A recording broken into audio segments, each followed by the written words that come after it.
Bonjour à tous et bienvenue à cette séance d'information en ligne dont l'objectif principal est de vous informer sur notre action d'orientation professionnelle individuelle pour laquelle vous avez émis un certain intérêt.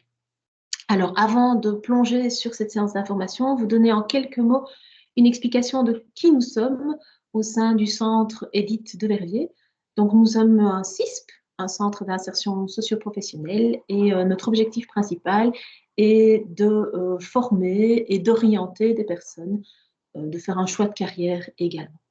Alors, peut-être pour démarrer notre présentation, on va utiliser un diaporama.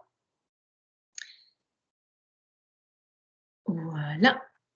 Alors, première chose très importante à bien comprendre dans ce cadre, c'est que le travail va se faire en duo, en coaching individuel, avec un professionnel spécialisé dans l'orientation professionnelle. C'est vraiment un travail qui va se faire, vous allez le voir un peu plus loin, sur 6 semaines.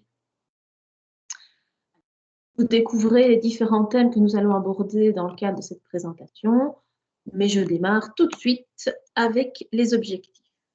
Alors, un premier objectif que nous poursuivons, c'est de faire un bilan de compétences. Un bilan de compétences, qu'est-ce que c'est? C'est de faire l'inventaire de vos outils, de vos connaissances, de vos compétences accumulées pendant l'ensemble de votre vie. Deuxième grand objectif, c'est de déterminer un projet professionnel le plus adapté à votre profil, mais également le plus réaliste possible. Troisième objectif, c'est d'aller faire des rencontres, de rencontrer des professionnels des secteurs qui vous intéressent. Ça permet donc de faire un peu avancer le schmilblick au niveau de la réflexion. On met en place également un projet post-formation. Qu'est-ce que c'est? C'est une sorte d'agenda qui va vous permettre de jalonner les différentes étapes nécessaires pour mettre en place votre projet.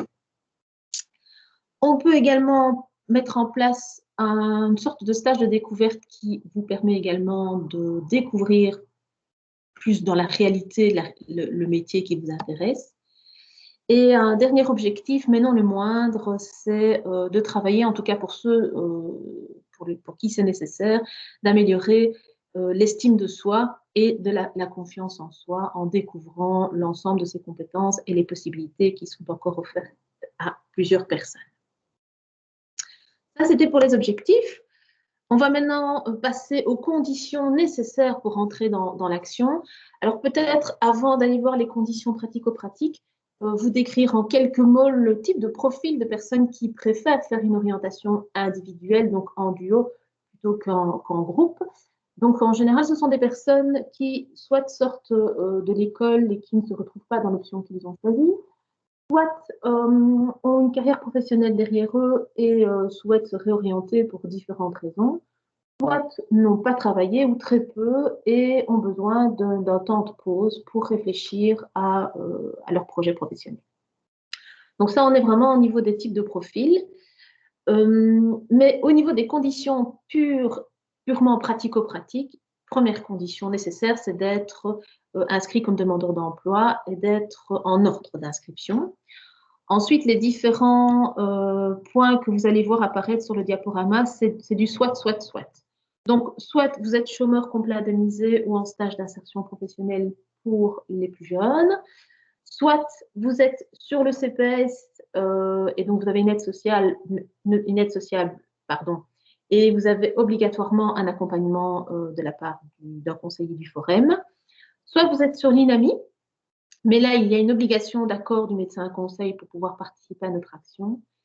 Soit alors, dernière condition possible, vous êtes demandeur d'emploi libre, donc vous n'avez pas d'aide financière, ni du chômage, ni du CPS, vous êtes à charge d'une personne, mais vous avez obligatoirement un suivi par un conseiller forêt.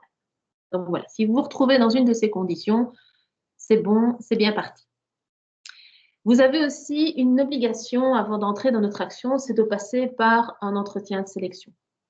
Voilà, ça c'est un passage obligé pour beaucoup de formations de toute façon. On peut passer au type de contrat que vous allez signer si vous êtes sélectionné. Donc le contrat que les personnes ont durant notre action, c'est un contrat de type F70, un contrat Forum.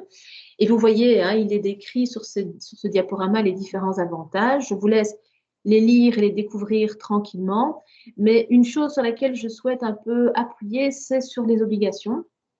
Donc, c'est un contrat qui vous demande d'être présent, d'être ponctuel, donc de suivre évidemment toutes les règles nécessaires quand on décide de signer un contrat de formation comme un contrat de travail.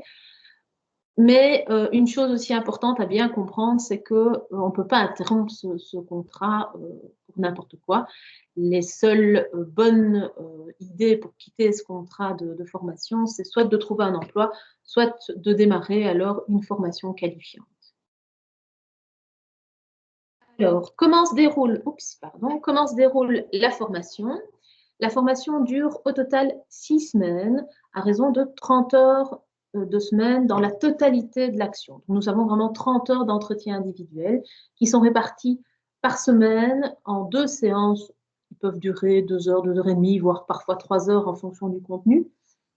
Et entre ces coûts, donc entre ces différents entretiens, on peut également demander aux candidats de mener des réflexions ou de faire des démarches en dehors des entretiens individuels. Donc c'est vraiment, c'est vrai que c'est un travail en duo avec un coach, mais il y a parfois des allers-retours avec des professionnels à l'extérieur.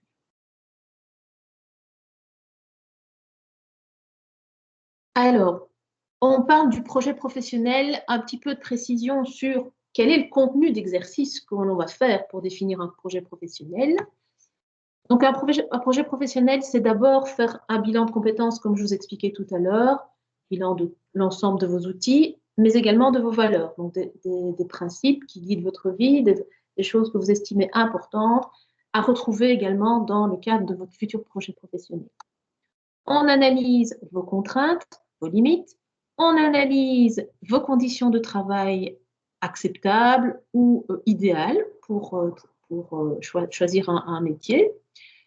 On va également établir un profil de personnalité professionnelle via un test qui s'appelle le GROP et qui permet d'avoir des idées d'environnement professionnel qui correspondent le mieux possible à votre profil.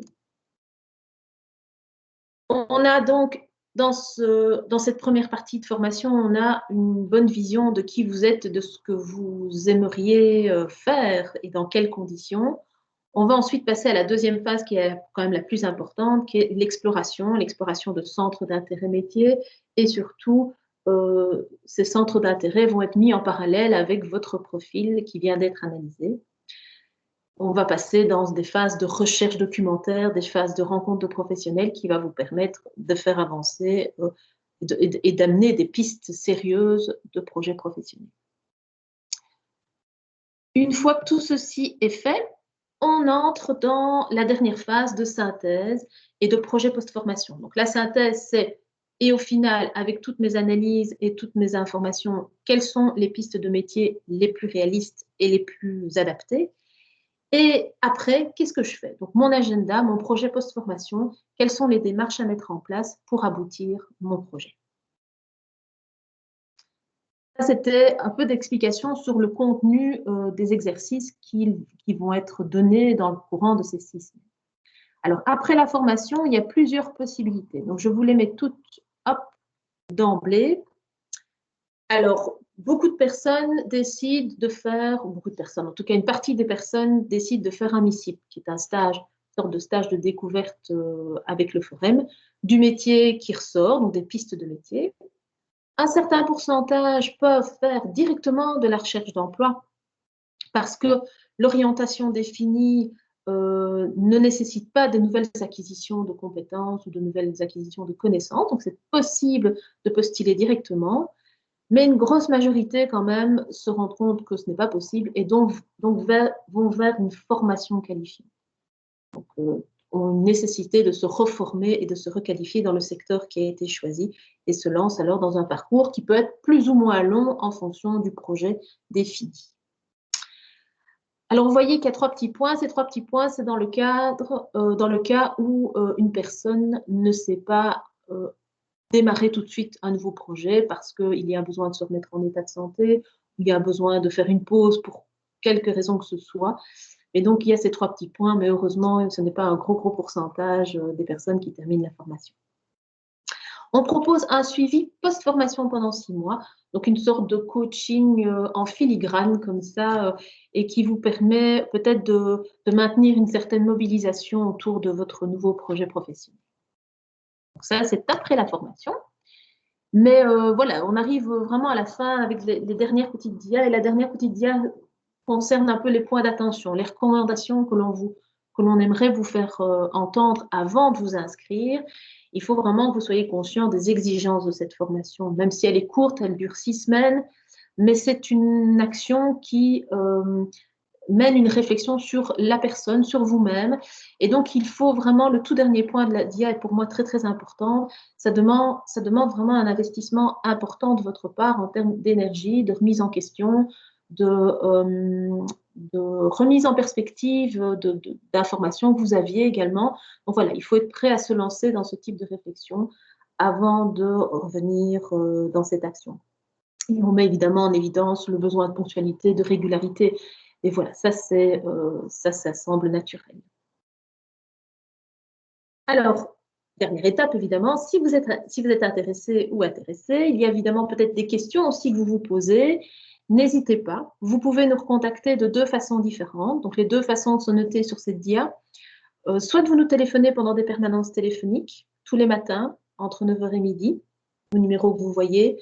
Soit alors vous m'envoyez à mon adresse mail, qui est indiquée également, un petit message ou une confirmation de votre intérêt. Voilà. J'espère qu'on va vous voir très bientôt. Et n'hésitez pas donc à nous recontacter si besoin. Et merci d'emblée pour votre intérêt. À bientôt.